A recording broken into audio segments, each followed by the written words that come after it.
Bueno, 8:10 empezamos.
Bueno, buen día, ¿cómo están todos?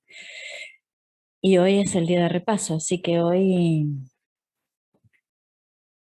espero preguntas.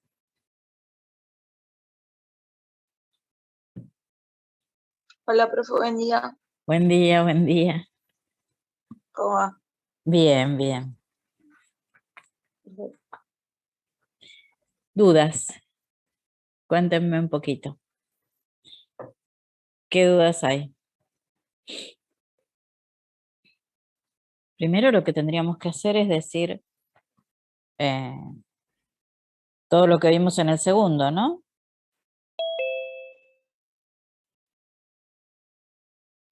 Sí, profe. Bueno, recuérdenme. Política fiscal, Sí, organismos internacionales, sí, ISLM, sí, globalización y deuda externa. sí. Y hasta ahí. Sí. Perfecto. Y dentro de la globalización habíamos visto la economía, de Real. la Con... economía productiva a la especulativa. Ajá, eso.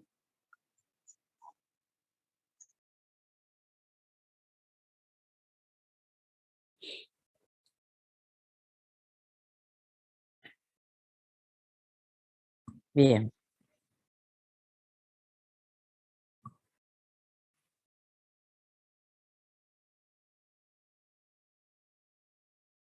¿De qué quieren que hable? Si necesitan alguna aclaración.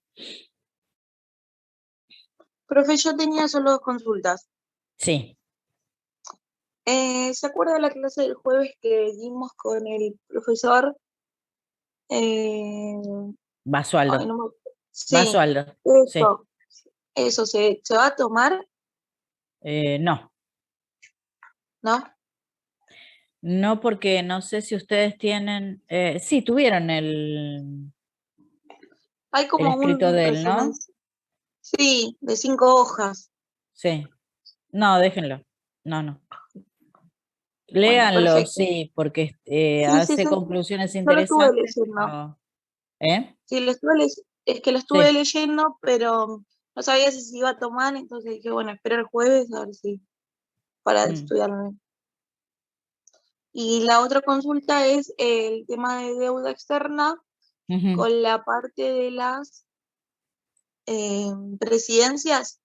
sí. Vio que primero está la explicación de los españoles, bueno, Ujú, el virreinato, lo sí. de las informaciones inglesas, la firma del tratado que nos hace la primera deuda, y después Ujú, viene una serie de explicaciones de presidencias. sí. Con respecto a eso, ¿algo se va a tomar? ¿Tenemos que tener noción de algo en específico? Más que nada, saber diferenciar quiénes toman deuda y quiénes no, Ajá, que perfecto. hay tres, cuatro, no Sí, sé sí, si sí. llega a cinco, que no solo no toman deuda, sino que la pagan. Claro, ¿Mm? ¿y quién las reduce? O sea, esos periodos Exactamente, tenerlos específicamente exactamente. marcados. Sí. Y por Perfecto. ejemplo, los militares en un punto sextuplican la deuda que queda en el 73 y después la septuplican, o sea que la transforman 6 veces más alta y después 7 veces más alta. De 6.000 la mandan a 42.000. Pero bueno, específicamente es eso y diferenciar las buenas administraciones. Perfecto. O sea, de las presidencias solamente eso. Sí, sí, porque primero, Fechas y eso, nada son en muchas específico. presidencias. Claro, ¿Cómo? por eso. Después fechas, nombres y eso en específico no. No, no, O fechas sí. no. Nombres solo lo que les digo. Claro, los que Em, contrajeron o los que no, la deuda. claro, Listo. los otros fueron todos malos administradores y juntaron deuda porque no sabían qué hacer. En realidad, Perfecto. acá hay un problema grave. ¿Cuál es el problema grave? No se hacen políticas expansión del trabajo, es decir, creación de puestos de trabajo, pero no creación de puestos de trabajo en el Estado, sino creación de puestos de trabajo en la parte en la privada. parte Entonces, privada. como no se arman estrategias para aumentar la cantidad de trabajadores privados, para alentar a la producción y a la expansión de trabajo. Se prefiere pedir deuda, que es más rápido, pero trae muchas consecuencias. Entonces, ¿qué sería lo lógico? Lo lógico sería, si hoy yo quiero generar empleo privado, lo que voy a hacer es tratar de impulsar a ciertos sectores que pueden generar trabajo. Hoy hay muchos sectores que están eh, desactivados porque no pueden tomar gente por todas las restricciones y la problemática que esto implica, y además la gente no está capacitada, entonces lo que hay que hacer es aumentar la capacitación de las personas que tienen que acceder a un empleo. O sea, uno tiene 18 años, puede emplearse, terminó la escuela secundaria, tendría que hacer 6 meses de una capacitación en alguna cosa que le guste hacer. Durante esos 6 meses va a buscar trabajo mientras tanto, y de lo que consigue hace una capacitación sobre el tema en el que tiene que trabajar. Y eso lo puede promover la empresa misma que lo toma, o lo puede promover una escuela secundaria privada o nacional que pueda enseñar talleres. Pero todo esto hay que hacerlo desde una parte de una planificación estatal hacia lo privado y de una planificación estatal sobre la educación. Entonces, ¿qué pasa?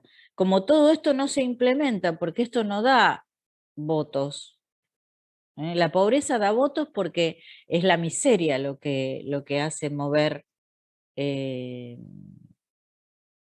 el amperímetro. Cuanto más miseria hay, el Estado va, asiste y es como el salvador. Pero en realidad el Estado ahí no está salvando, está hundiendo. Eso está muy claro, en nuestro país es lo que está pasando. Y es lo que va a seguir pasando mientras las cosas no se arreglen. Entonces, si hubiera un plan de capacitación, un plan de impulso al trabajo, eh, cambiando las leyes impositivas, cambiando el sistema por ejemplo, si yo tengo, ahora que tanto están con los emprendedores, bueno, los emprendedores, ¿qué ventajas le estamos dando a los emprendedores? Bueno, le podemos dar 3 años de no pagar impuestos, le podemos dar bajar las cargas sociales, podemos hacer un montón de cosas. Mientras en esos 3 o 4 años el emprendedor toma gente, capacita gente, abre nuevos puestos de trabajo, yo le estoy dando la ventaja de no tener que pagar cierta cantidad de impuestos. Tanto la empresa que está arrancando como el emprendedor en sí, el dueño de la empresa y sus socios. Bueno, el Estado tiene también que permitir eso, porque si el Estado solamente quiere recaudar para usarlo para cualquier cosa o para subsidios, nunca se sale del problema. Entonces, durante 3 o 4 años, un Estado hace eso y al finalizar el primer mandato, la cadena de producción se puede haber duplicado o triplicado, con el hambre que hay de ser y tener y hacer del empresario argentino o del paupérrimo, digamos, emprendedor que no tiene nada, pero sí tiene ganas de trabajar y organizar, y ese emprendedor hace milagros, milagros, con nada. Si yo le doy una mano, imagínense lo que puede llegar a ser. En 3 años yo puedo lograr cambiar la matriz de trabajo en la Argentina. Y yo no digo, a ver, no digo que todos armen su empresita, porque ustedes me van a decir, no, lo que pasa que para tener una empresa con un domicilio, con esto, con lo otro, bueno, no les voy a exigir ni que se hagan socios de nadie, ni que tengan una SA, que facturen nada más, a nombre de un responsable inscripto, por ejemplo, que es el que más impuestos paga.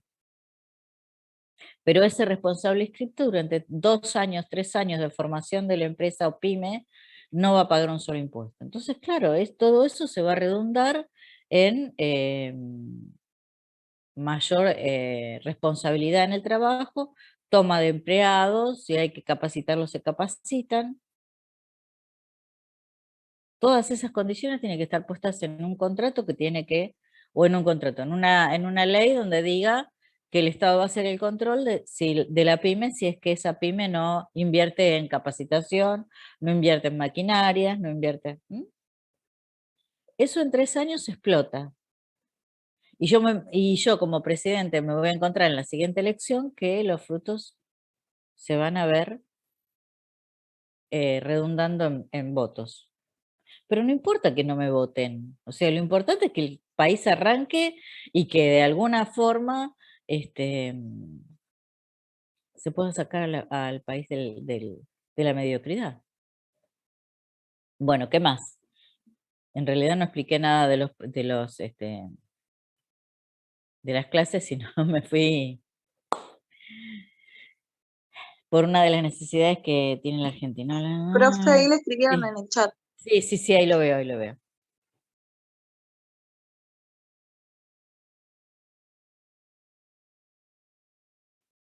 Bueno, lo voy a revisar y cualquier cosa voy a cambiar el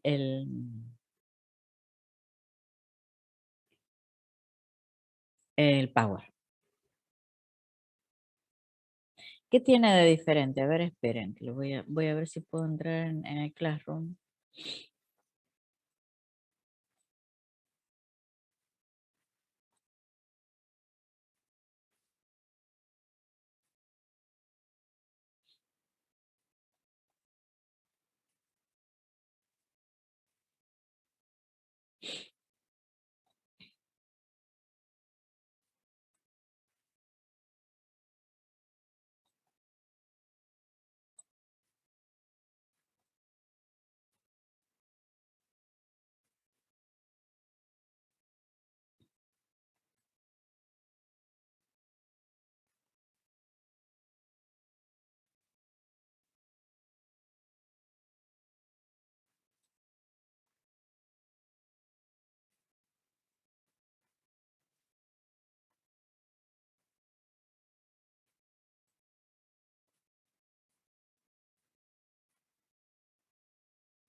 ¿Qué dificultad les da el Power que está de globalización? ¿Cuál es la dificultad? Aunque no sea igual que el que di en clase, todo tiene que ver con todo. Profe, Sí, creo que el power que dice la compañera o compañero no leí bien, es el que están subidos los dos, uno como claro, globalización y otro lo con que se otro nombre. claro, la que se confunde es con la clase de la economía productiva, la especulativa. Ese Claro, también sí, habla sobre la globalización, pero lo que está demostrando ahí son los resultados de la globalización. sí, pero está en Classroom también igual. Claro, por eso, son 2 PowerPoint, no es uno solo. El de globalización es uno y el de la economía productiva, la especulativa es otro. Porque fíjense, a ver si les puedo compartir.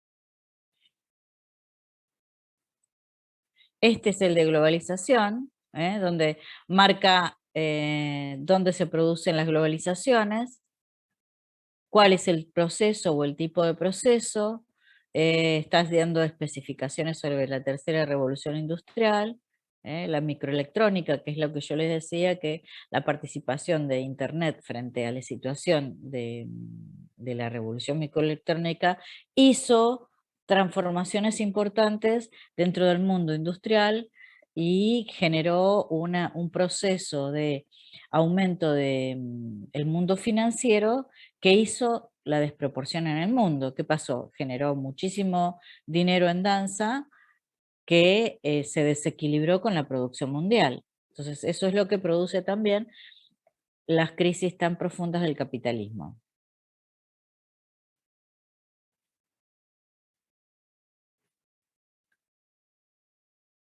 Después dice la producción para mercados globales, procesos de ajuste estructural, la apertura económica.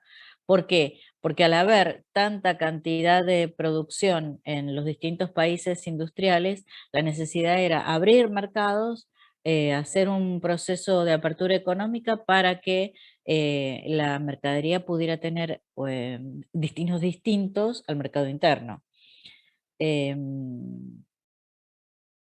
Cuando se termina la Guerra Fría también, al desplomarse el socialismo, permite la apertura de otros mercados, porque ustedes recuerden, por ejemplo, cuando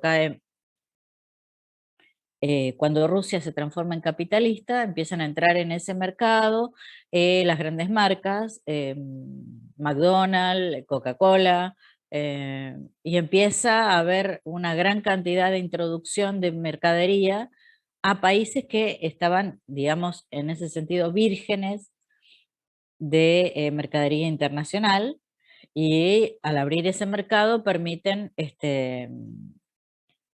un intercambio que hace o ayuda a aquellos países de grandes producciones. Y bueno, en 25 años la capacidad de operar en tiempo real en cualquier parte del mundo a través de las finanzas, eso hace una expansión del dinero impresionante que transforma completamente la economía de la mayoría de los países. A unos los hace demasiado ricos, a otros los hace demasiado volátiles, a otros los hace demasiado pobres.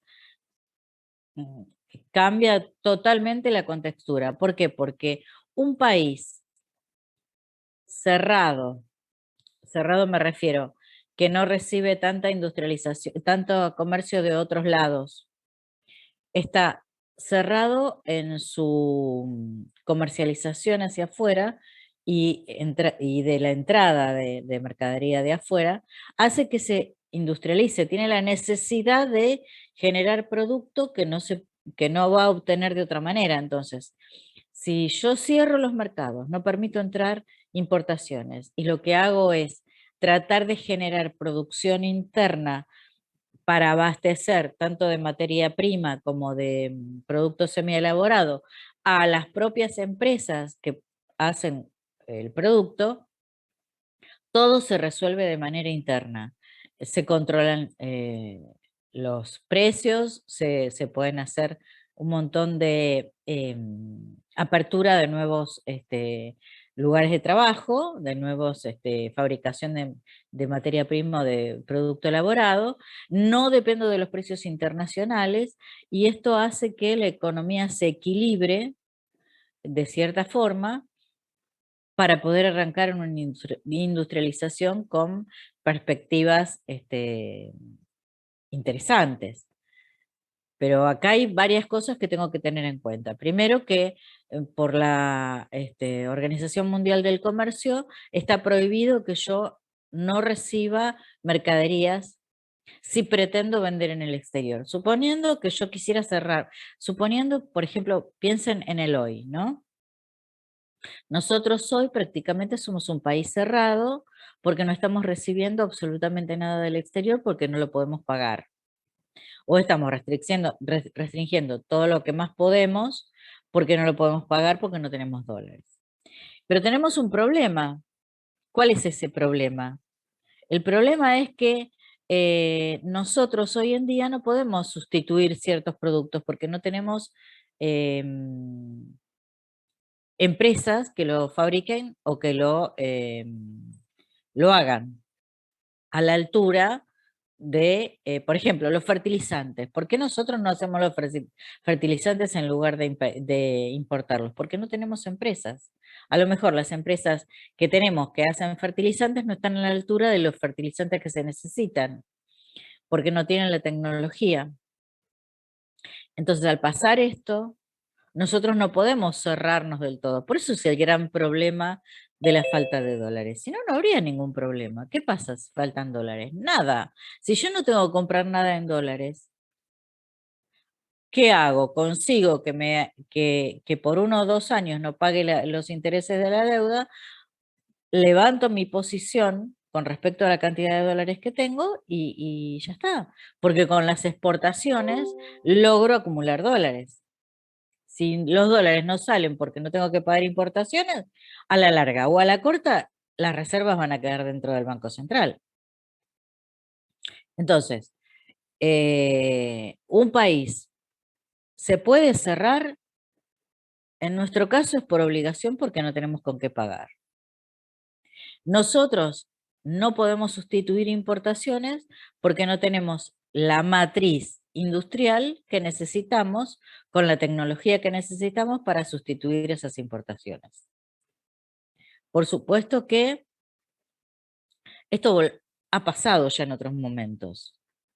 Sucedió, por ejemplo, en el 2001. Nosotros teníamos totalmente cerrado porque estábamos en default y no podíamos importar absolutamente nada. Entonces, se volvían a abrir las pymes que se habían cerrado, que tenían la maquinaria interna prácticamente intacta, y vuelven a fabricarse cosas que antes no se hacían en nuestro país. Pero esto ya está totalmente destruido. Pasaron 10 años de economías que destruyeron la industria, que hicieron perder la mayoría de los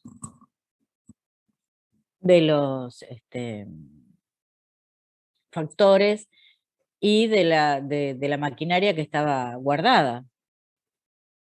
Entonces, bueno, van pasando esos años, se van liquidando las maquinarias, se va perdiendo la mano de los trabajadores, es decir, la capacitación que había, los obreros que habían en el 2001 capacitados para una pyme que fabricaba, no sé, supónganse, destapadores. Esos ya no están más trabajando. Y la pyme que tenía la maquinaria que fabricaba los destapadores se liquidó, porque mediante todo este problema de crisis desde el 2001 hasta ahora, pasaron 20 años, ay, parece mentira, y la maquinaria se destruye, la gente se muere, los obreros capacitados ya no existen, entonces es imposible reflotar aquella empresa que fabricaba destapadores. Y no hay nadie que lo reemplace. Y así sucesivamente. Si uno está constantemente diezmando la capacidad productiva, a la larga del tiempo se van a destruir las matrices. ¿Qué son? Las matrices es la maquinaria que estaba metida en ese espacio, digamos, de producción, y también la capacidad de los obreros. El obrero que no vuelve a una empresa que cerró, pierde su capacitación. Y además, bueno, también la parte tecnológica, ¿no? Que se va superándose casi cada 4 o 5 años hay distinta tecnología o menos capaz y no hay gente capacitada. Porque los alumnos que salen del secundario no tienen una capacitación para enfrentar la industrialización actual. Por ahí en este momento no se necesitaría tener un depósito muy grande, un lugar donde poner maquinarias grandes. Por ahí simplemente con una impresora 3D y una matriz que salga de la impresora y copiarla exactamente en metal sería suficiente. Pero bueno, tampoco está la instrucción sobre el manejo de la impresora 3D. Entonces, estamos desfasados en muchas cosas. Después, ¿qué sigue? A ver. Bueno, está en crisis el Estado-Nación, eso se sabe, porque ya dijimos que la intromisión de la globalización en sí como proceso cultural, como proceso político, como proceso laboral, hace diluir el Estado-Nación.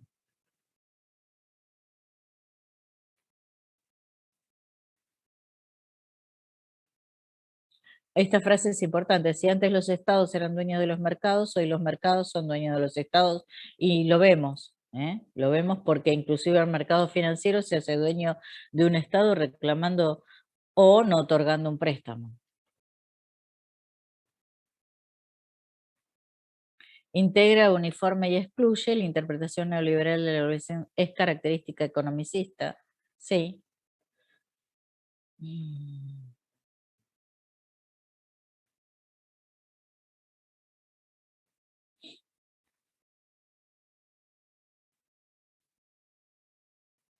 Bueno, después los datos del mundo tienen una cierta importancia, son datos viejos, pero la parte esta de la juventud en la época de la globalización es interesante que lo lean.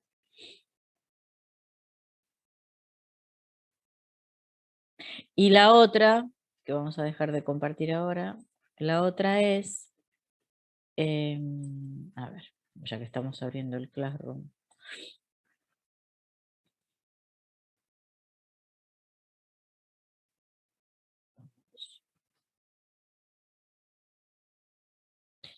Em,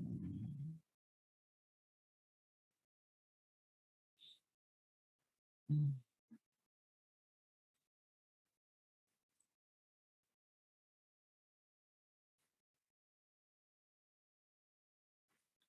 sí.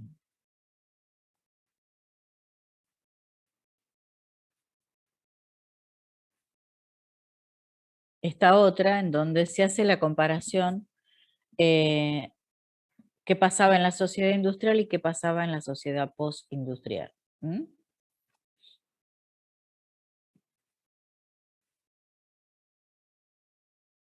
Esa es la diferencia.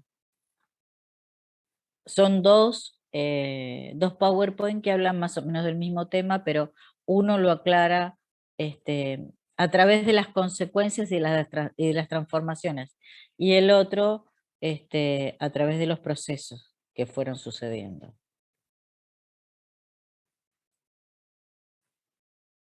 ¿Quedó claro? Ah, bien, perfecto. Bueno, ¿qué más?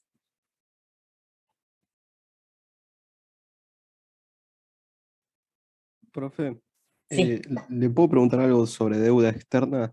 sí, Es la parte que habla sobre que se ajustó la deuda por los coeficientes SER y que eso fue una mala decisión porque, bueno, hizo sí, aumentar la deuda. ¿Me podría repetir esa parte, sí. cómo fue? Esto fue sencillo. Mira, cuando fueron a negociar Kirchner y Lavagna, eh, sí, instituciones entra dentro del parcial, ¿no? Sí, lo di en en la segunda parte. Vuelvo a retomar. Cuando fueron a negociar la deuda, primero que nada, la actitud era, miren que vamos a renegociar la deuda, ¿eh? Y lo empezaron a avisar un par de meses antes. Yo ya les dije cómo se hacen las cosas, cómo se hacen y cómo no se hacen. Si yo voy a aviso, voy a arreglar la deuda, voy a tratar de pagar la deuda, los acreedores se van a poner en pie de guerra y van a tratar de, los que no tenían bonos pueden llegar a salir a comprar. ¿M? Porque ahí se sube el dólar, se sube el precio y ahí se transforma, el paquete empieza a tener un poco más de valor. Pero en realidad, como no tenían mucha convocatoria, porque ya prácticamente no es la primera vez que negociamos la deuda y no es la primera vez que caemos en default, no había mucha intencionalidad de lograr, este, parecía que no se iba a lograr el canje. Entonces Kirchner, asustado por eso, dijo, bueno, está bien, vamos a ponerle una cláusula en donde si nosotros crecemos más del 3%, tenemos que darle un porcentaje, creo que era el 0,1 más de interés. Yo subo la tasa de interés, sí hay crecimiento en el país. ¿Y qué pasa cuando yo hago eso?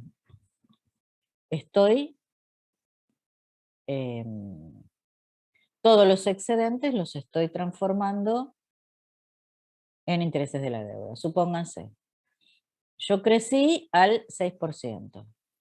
Entonces, en lugar de tener la tasa de interés, ese bono de, supónganse, no me acuerdo con qué riesgo país se hizo, pero supónganse que se hizo al 9% la estructuración. Si yo crecí, en lugar de un 3, crecí un 5%, le tengo que agregar el 0,1 por cada un punto que crezco. Y si se me fueron 3 puntos, son 0,3 puntos que tengo que agregarle a la tasa de interés. O sea que si tenía una tasa de interés del 9%, le tengo que agregar el 9,03 o el 9,3. Ahora, ¿influye? Hoy me pueden decir, no, no es tanto. Pero el crecimiento nuestro no era de un 3, era de un 9%. Por supuesto que se mentía. Por eso se modificó el INDEC. El INDEC empezó a mentir sobre el crecimiento y sobre la inflación. Entonces, creían que los organismos internacionales no lo iban a saber. Pero el canje de deuda ese fue traumático para nosotros, porque la estupidez que hizo Kirchner en decir eso nos obligó a transformar un montón de cosas que igual no se lograron transformar, porque por ejemplo nosotros para hacer los informes sobre el IPC o sobre el PBI o sobre la deuda, consultábamos las páginas del Fondo Monetario Internacional, el Banco Mundial y la CIA. Todos ellos tenían la inflación real, el IPC real y la deuda real. Nosotros acá adentro mentíamos, cuando crecíamos al 6 decíamos que crecíamos al 2,9 o 3. Entonces, trastocaron todas las estadísticas inútilmente, porque el exterior ya sabía a qué deuda o a qué interés tenía que renegociar o a qué interés tenía que cobrar. Ese fue el tema. Jamás se debe atar la tasa de interés al crecimiento, porque es lo mismo que yo digo, tengo una deuda de tarjeta de 10.000 pesos, cobro 8.000. Por cada 1.000 pesos de aumento que me dan de sueldo, les voy a pagar por esa deuda de 10.000, que la tengo valuada a un interés del, no sé, 2,5%, le voy a pagar un 0,1 más de interés. Entonces, sobre esos 10.000, a mí me aumentan 10.000 pesos más y yo voy a pagar de interés sobre esa deuda que tengo, no el 2,5%, el 2,6%. Y me vuelven a aumentar el sueldo y nunca voy a terminar de pagar la deuda, porque el interés va a ser proporcional a lo que a mí me aumenta el sueldo. Entonces yo no voy a tener, digamos, restos o posibilidades de hacerme de dinero porque tengo atado mi aumento de sueldo al pago de intereses. ¿Se entendió? Sí, profe, gracias. Bien. ¿Quién más tiene dudas?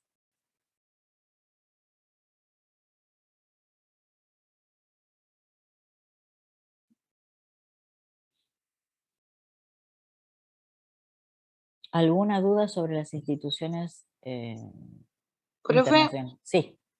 esto no tiene nada que ver con los temas. El parcial va a ser más o menos parecido como fue el primero.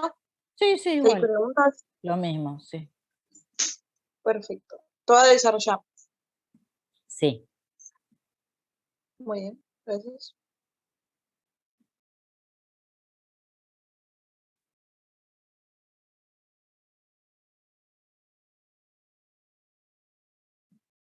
¿Hay alguno de los chicos que no dio el primer parcial? Que esté conectado, digamos. O que lo dio mal, no que no haya dado, ¿no?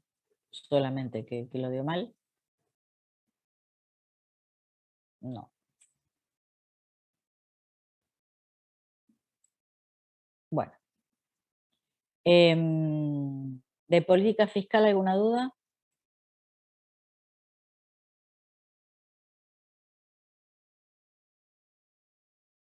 Nada.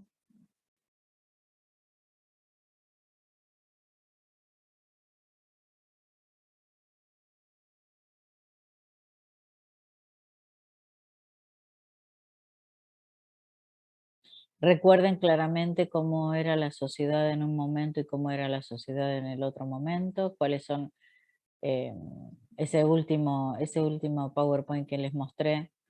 Es muy interesante para saber bien los cambios que suceden o que se sucedieron en las sociedades, que no fue solamente acá, esto es lo que se ve en general. Em,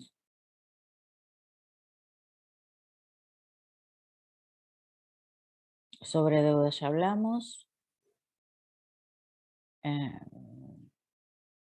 Y creo que ya está. Profe, en Sí, ISLM, sí. ¿cuál sería como el punto a tener como más focalización? Lo básico es entender la relación que hay entre la tasa de interés y la producción y entre la tasa de interés y la inversión. Ah, entender las relaciones de los La dos. relación, sí. Porque la tasa de interés está ligada a la producción mediante la posibilidad de otorgarle créditos a la producción.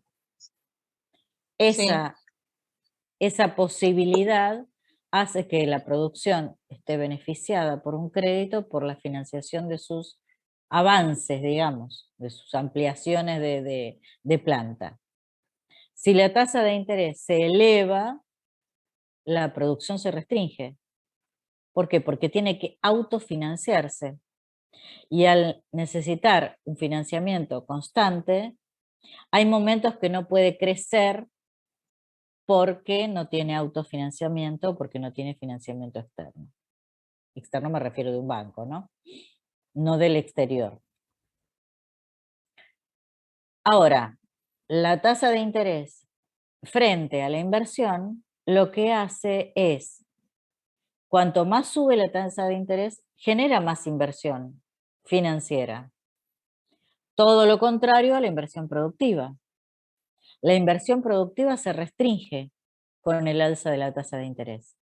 En cambio, la inversión financiera aumenta con el aumento de la tasa de interés, porque se hace más apetecible, si quieren, se hace más apetecible una inversión financiera cuando la tasa de interés es más redituable. No es lo mismo colocar un capital al 1% que colocar un capital al 5%, ni tampoco al 20%. Entonces, cuanto más interés, más ganas de tener una inversión financiera.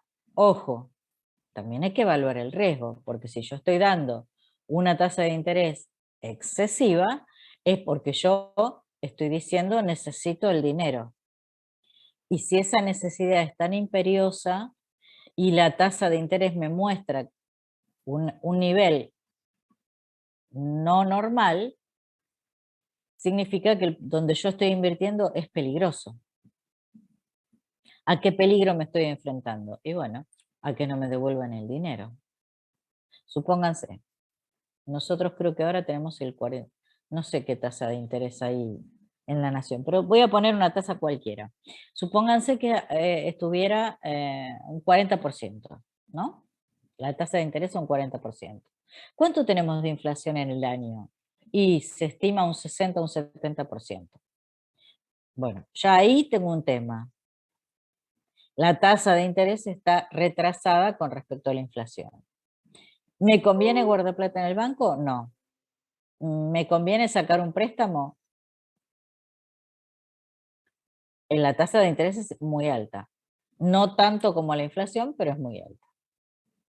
Entonces, ¿me permite a mí tener un retorno del capital invertido rápidamente? No tan rápido como si estuviera más cerca de lo que sería la inflación. Si yo tengo una tasa de inflación del 60%, para tentar al inversor, yo tendría que tener una tasa del, dije 60% de inflación, 65%. Ahora, si yo estoy tomando dinero al 65%, ¿te estoy garantizando que te lo voy a devolver? Y no. Yo te lo voy a tener que renegociar constantemente. Fíjense lo que está pasando con las LELIQ y las LEVAC. Están desesperados por renegociar o por poner más dinero en la calle con las LELIQ. Ponen más bonos y absorben más dinero. ¿Por qué? Porque necesitan financiarse. El Estado necesita financiarse. No tiene financiación extranjera, no tiene financiación de ningún tipo, necesita recurrir al mercado interno para la financiación. Ahora, si yo tengo un 60% anual de inflación y te estoy ofreciendo un 65% anual de interés, yo ya tengo que saber que es una inversión de riesgo y la tengo que hacer lo más corta posible, antes del estallido. ¿Y voy a sacar un crédito a 5 años a un 65% de interés? No, porque no va a ser redituable nunca, porque la tasa de interés es mayor a la inflación. Y esto no me garantiza que la inflación disminuya, al contrario. Y si la inflación aumenta, es muy probable que yo tenga problemas para abastecer mi negocio, por ejemplo. Entonces, la tasa de interés tiene mucho que ver con las inversiones. Por un lado, con las financieras y por el otro lado, con la inversión productiva. Eso es lo básico. Después sí hay una cuestión de ahorro y yo, por ejemplo, si la tasa de interés es baja, la capacidad de ahorro dentro del banco va a ser menor. Yo voy a dedicar todo lo que pueda a la inversión productiva y posiblemente. O comercial, por ejemplo, puedo llegar a abrir un negocio y tratar de tener un retorno de la inversión rápido, cosa que no estaría viendo en un depósito en un banco.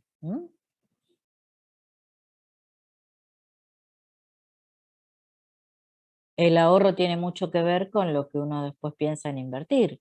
Si yo no tengo ahorro, no voy a invertir. Entonces, afecta a la inversión financiera también. Sí, pero en muy poca medida. Cuanto más ofrezco de tasa de interés, la inversión productiva va a ir a la financiera. ¿Qué quiero decir? Van a migrar los inversores que están interesados en la producción hacia la inversión financiera. ¿Qué haría una persona que tiene una cantidad de, no sé, $1.000.000 y dice, bueno, quiero invertir en Argentina, pero quiero construir una empresa en Argentina? ¿Qué hace? ¿Se manda directamente con ese dinero a comprar cosas para la producción? No, lo pone 3 meses en una inversión financiera de alto rendimiento y duplica o triplica el dinero. Está bien. Ustedes me van a decir, claro, pero con la inflación que hay, por más que duplique o triplique el dinero, no le va a servir. Bueno, pero no pierde tanto y está siempre más o menos como en el punto de partida. ¿Aclaró más o menos el panorama? Sí, profe, perfecto. Bárbaro. No se enrollen en términos economicistas que a lo mejor lo único que les hace es complicar la situación. Porque en realidad IS y LM son todas sistemas que se implantaron o que se demostraron en economías que ya no son las que rigen hoy en día, ni siquiera para Estados Unidos. Entonces, hay muchas explicaciones, pero hoy en día casi el sistema económico está dejando obsoletos los sistemas elaborados antiguamente. Entonces, bueno, lo explicamos rápidamente para que se entienda y no nos metemos en cuestiones semánticas porque a veces no se cumplen en las economías actuales, en el desarrollo de la economía actual. ¿Qué más? ¿Alguna otra pregunta?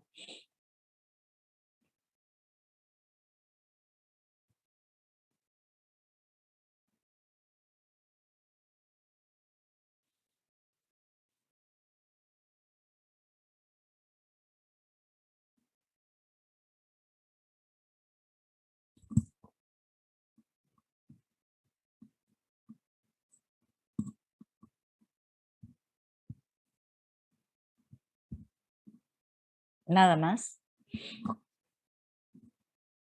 Recorran la carpeta si tienen algo escrito, fíjense.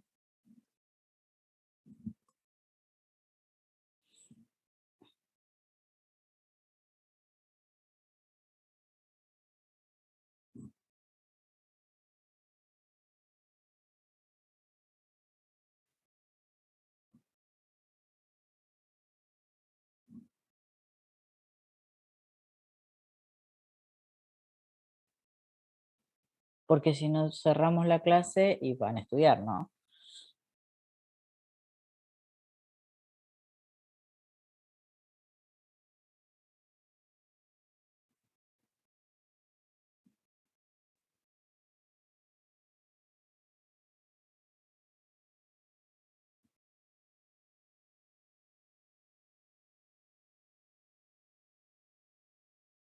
De mi parte nada más, profe. Bueno, bárbaro.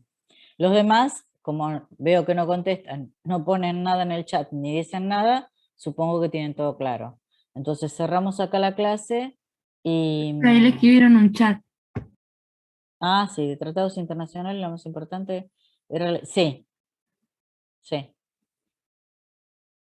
Lo más importante es entender que a través de los tratados internacionales también hay ciertas respuestas para la deuda. Les doy un dato. Los tratados internacionales no van a ver en ninguna otra materia en la facultad. Porque antes nosotros los dábamos en estructura y hoy en coyuntura no se ven. Entonces, conserven el material porque eso les va a servir para entender por qué la matriz económica cambió tanto en nuestro país. Y por qué nuestro país se va a autodestruir si sigue así. Y no hay nadie que lo sepa organizar. ¿Por qué? Bueno, acá tenemos un sistema en el que el presidente no asume lo que tiene que asumir, no pone las cosas en su lugar, y bueno, y los otros, ¿no? Y los anteriores, de los anteriores, de los anteriores. Entonces, una vez que a uno le imponen un tratado internacional para coartar cierta operatoria económica, y no tiene fuerza ni poder para rechazarlo, bueno, ¿qué destino puede tener esa nación, no? Entonces está bueno que lo tengan. Bueno, de las instituciones internacionales ustedes tienen que tener lo básico. ¿Qué es lo básico que se escucha hoy en día? Fondo Monetario Internacional, Banco Mundial, Naciones Unidas, eh, Organización Mundial del Comercio. No solamente el Fondo Monetario Internacional y el Banco Central, no, el Banco Mundial.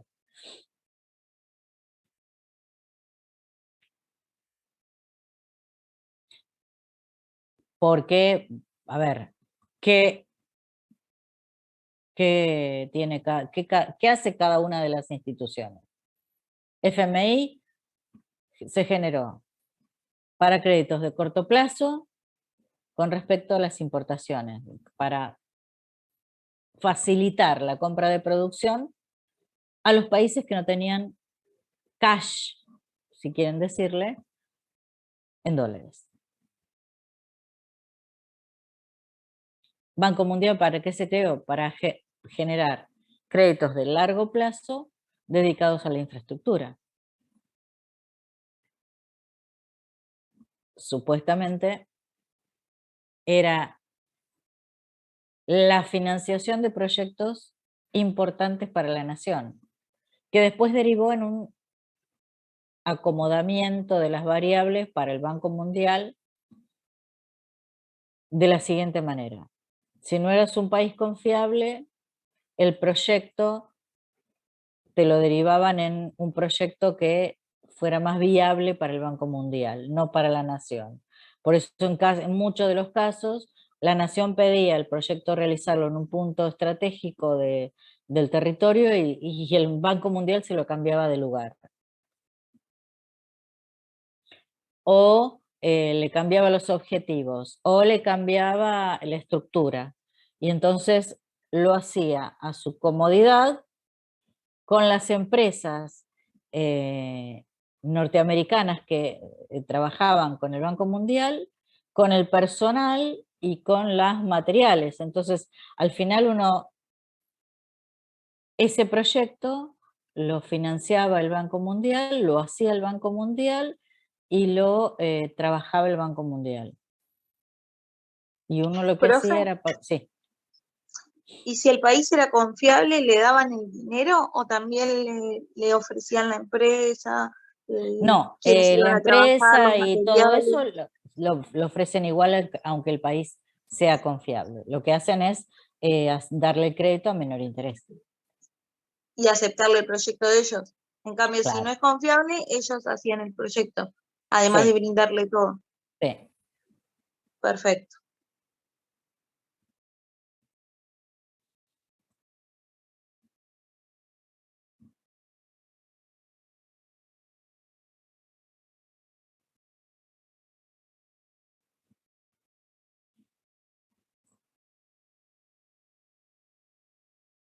La Organización Mundial del Comercio ya saben que limita, entonces limita el hecho de si querés vender, tenés que comprar.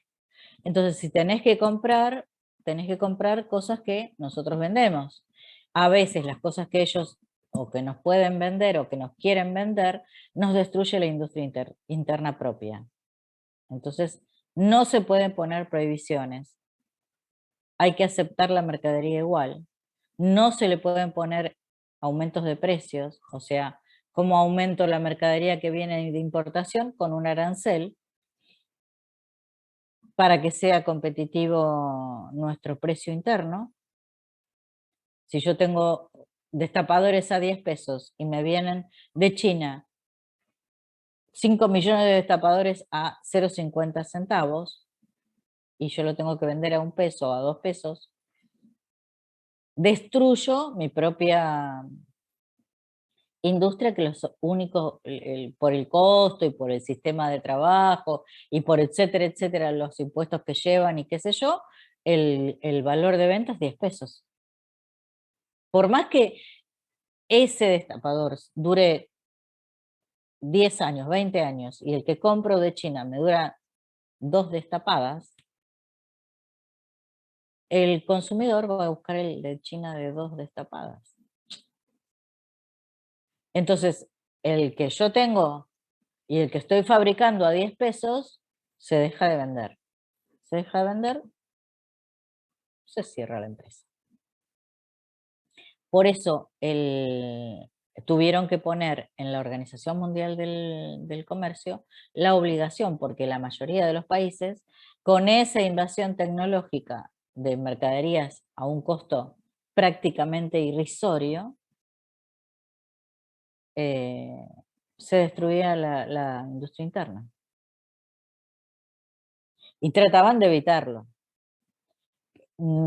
Decían, bueno, está bien, lo compro, pero le pongo un arancel venía a 1 peso, para vender a 1 peso. Y el nuestro, el que está fabricándose, se vende a 10, le pongo un arancel del 9 y lo equiparo mínimamente para que le haga competencia al nacional, que haciéndole competencia de igual a igual, o sea, con el mismo precio, van a elegir el nacional porque es de mayor resistencia. Entonces, bueno, por eso prohíben los aranceles.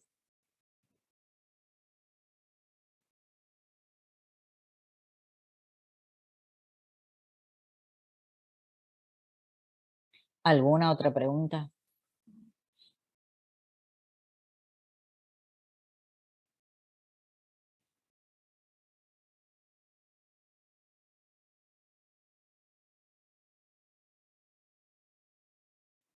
Profe, con respecto a las instituciones internacionales, dijo que política fiscal y política monetaria sería lo más importante. No te entendí la pregunta. Volvémela a formular.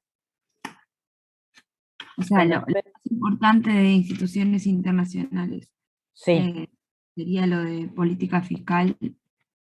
se te están mezclando los... Ah, puede ser, sí. Porque, ¿qué pasa?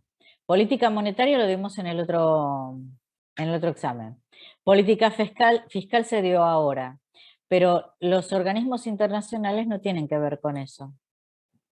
En general, los organismos internacionales se meten en cierta política monetaria o en cierta política fiscal cuando te dan préstamos, por ejemplo, te generan la obligación de tener un cierto sistema económico si yo te doy un préstamo. ¿Qué está haciendo el FMI hoy?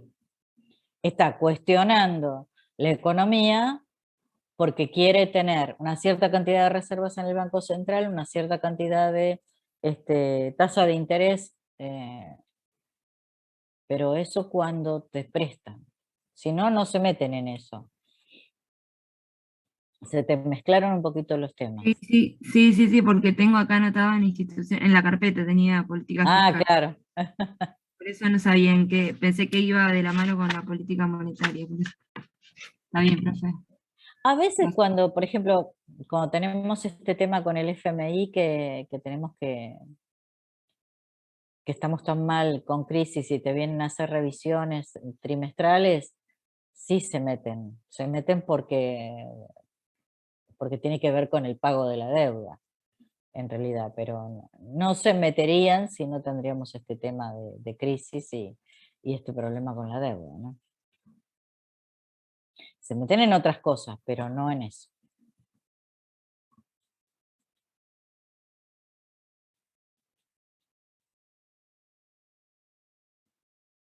¿Alguna otra pregunta?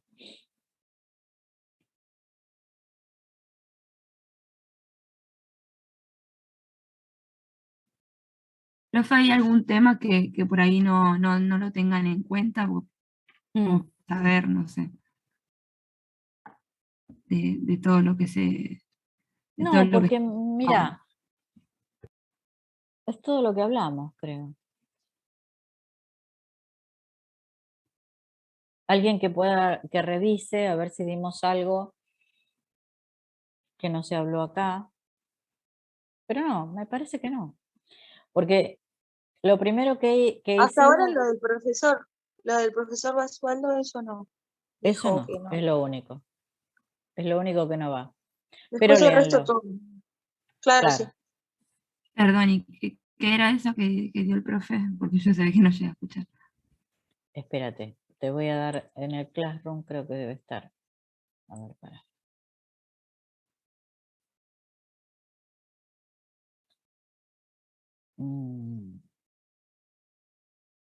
¿Cómo lo puse? ¿Como lectura complementaria? No, porque no está habilitado. A ver. Espérate que lo estoy buscando. ¿Eh? Ah, perspectiva de largo plazo. Ah, listo, gracias, profe. Sí, me parecía Ah. como que no entraba ese tema, pero no. Sí, sí, sí. Gracias.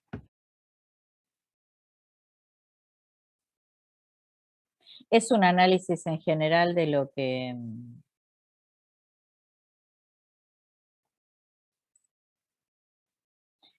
pasa económicamente en el país. Que bueno, en realidad eso está bueno para que lo sepan más que nada. La clasificación de los distintos tipos de impuestos hay que tenerlo en cuenta para la política fiscal. Y tendrían que saberlo. Sí, es importante. Porque eso después les va a servir para impuestos.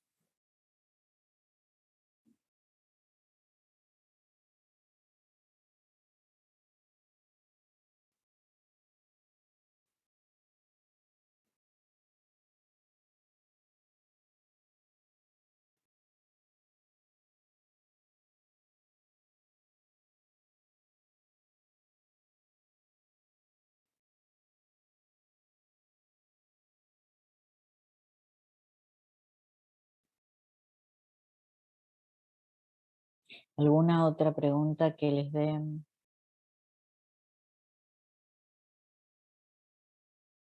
dudas?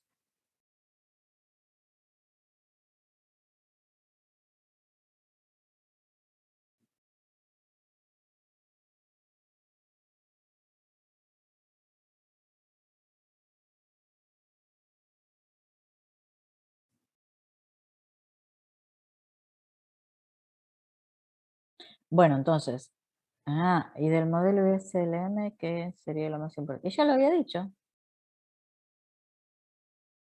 ¿Me escuchaste o no, Analía?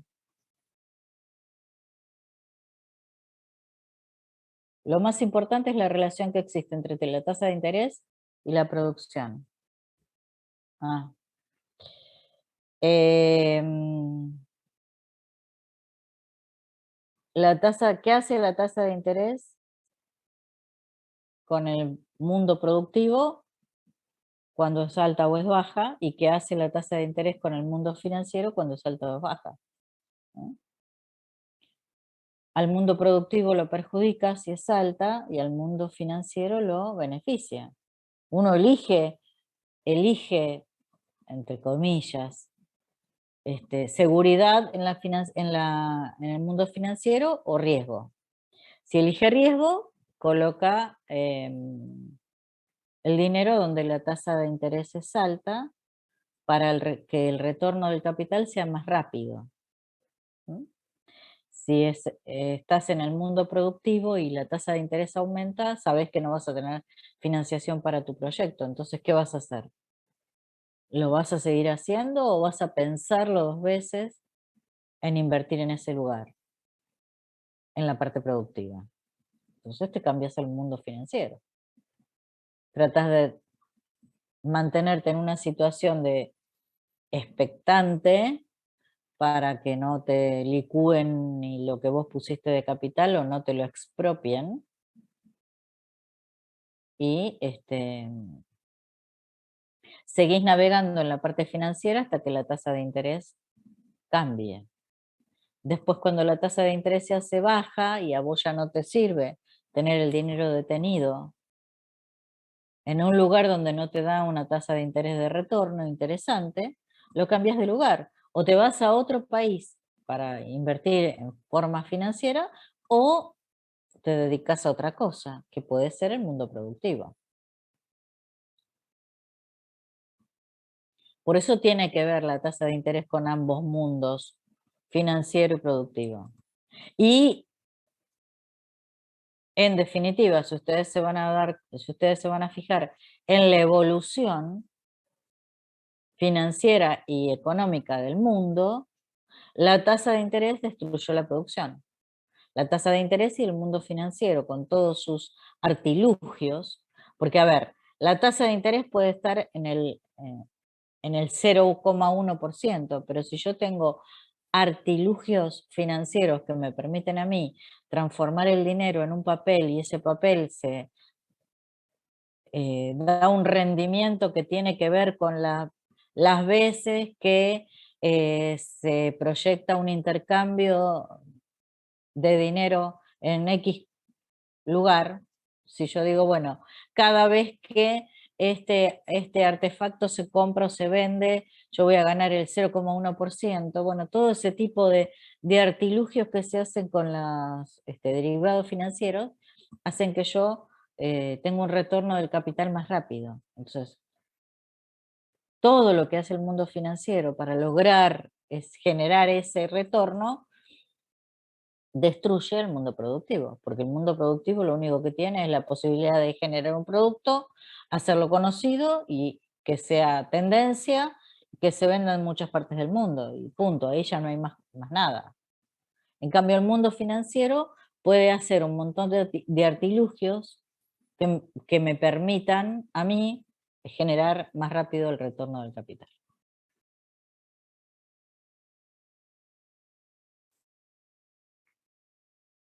Por eso muchas veces yo les digo, todos los cambios que pasaron en el mundo a veces no están solamente atados a la tasa de interés, tienen que ver con otras cosas. Y entonces, ¿qué pasó con la crisis de las hipotecas? La tasa de interés en Estados Unidos no era alta, y sin embargo, la gente sacaba créditos, porque justamente la tasa de interés no era alta, y invertía en comprar casas, en comprar autos, en irse de vacaciones. Cuando todo el mundo quiso hipotecar su casa, llegó un momento que era tanta la masa de dinero que estaba comprometida en esos créditos que superó la posibilidad de pago. Y cuando se empieza a caer en cualquier lugar del mundo el repago de la inversión, o sea, el pago de la cuota de la hipoteca, ahí se empiezan a caer todos los procesos. Los bancos empiezan a tener problemas en su financiamiento, se empiezan a quedar sin plata para devolver los depósitos, y entonces ahí aparece la crisis. Pero, por ejemplo, en ese momento la tasa de interés no era tan importante para la financiación. Al contrario, era importante porque permitía sacar muchos créditos. Al permitir sacar muchos créditos y no dedicar esos créditos al crecimiento de la inversión productiva, porque ¿a qué dedicaban esos créditos que sacaban? Y a comprarse nuevas casas, que no es una inversión productiva, a comprarse un auto, que no es una inversión productiva. En cierta forma es más productiva que la de la casa, porque, a ver, la producción me refiero con respecto a obtener un producto, porque bueno, si ustedes me quieren decir, no, pero profesora, fíjese que si yo empiezo a generar la intencionalidad de la gente que se quiera comprar casas, le estoy dando un boom a la construcción. Bueno, sí. O generar la intencionalidad de comprar autos. Le estoy dando un boom de producción, un aumento de producción a las automotrices. Sí, pero no es lo mismo que ponerlo en una inversión productiva donde genero puestos de trabajo, donde genero producción, donde genero exportación. No es lo mismo. Y así fue. Profe, Sí. pero aumentar la producción automotriz, ¿no generaría también empleo? Porque Sí. tendrían que producir más y eso no generaría tal vez exportaciones, o capaz sí, si es que se vende mucho. Sí, los lo que otros países pasa, piensan que es negociable. claro, lo que pasa que no es lo mismo. Lo que yo genero invirtiéndolo en una industria, el dinero, No, obviamente no será buscar gente claro, como para y una industria entera el poder de que para ciertos duplicación del puntos de trabajo. dinero, claro, y el poder de duplicación de dinero tomó demasiada dimensión con respecto a lo que pudo tomar de dimensión en la generación de más trabajo o la generación de nuevos modelos de autos. La Claro. compensación fue No, tan desequilibrada que sí. igual estalló lo mismo. Bueno, pero mejor que la financiera sería si Sí, sí, deciden sí, darle. sí. O sea, en algunos aspectos ayudaría, no tanto como en una Claro, inversión lo que industrial. pasa es que crecía tanto el movimiento de las hipotecas o la generación de créditos a través de las hipotecas que no tuvieron el límite, a ver, no lograron ponerle límite a los créditos que otorgaban. Porque, por ejemplo, yo soy un banco X y tengo cierta cantidad de dinero para prestar. Si yo veo que ese dinero, en el momento que yo empiezo a dar los créditos, empieza a generarse una duplicación rápida, tengo que poner un freno. El banco no puso ese freno. El banco todavía premiaba a los empleados que lograban vender tanta cantidad de hipotecas al mes. Entonces, ahí vino el problema, porque si yo le daba una bonificación al empleado que vendía 20 y le daba otra mayor al que vendía 30 o 40, el empleado ¿qué iba a hacer? Vender 40, 50, 60, la mayor cantidad posible. Entonces, cuando la gente que tenía el dinero para poder hacer la hipoteca ya había sacado 2 o 3 y después empezaron a ofrecérselos a gente que no tenía plata, cuando empiezan a ofrecérselo a gente que no tenía plata y empieza el problema. Porque después la falta de pago generó todo el crack económico. Por eso el mundo financiero puede crecer, pero tiene que crecer en cierta medida. No puede crecer desmedidamente. ¿Por qué genera el crack económico? En la economía, porque la economía que genera producción no soporta la presión del dinero. Y transforma la producción, de la producción se va a las finanzas. Y eso es peor todavía. Claro, perfecto, profe, gracias. Bueno, bárbaro. Bueno, dejamos acá, ¿les parece? Si alguien tiene alguna pregunta, me dice.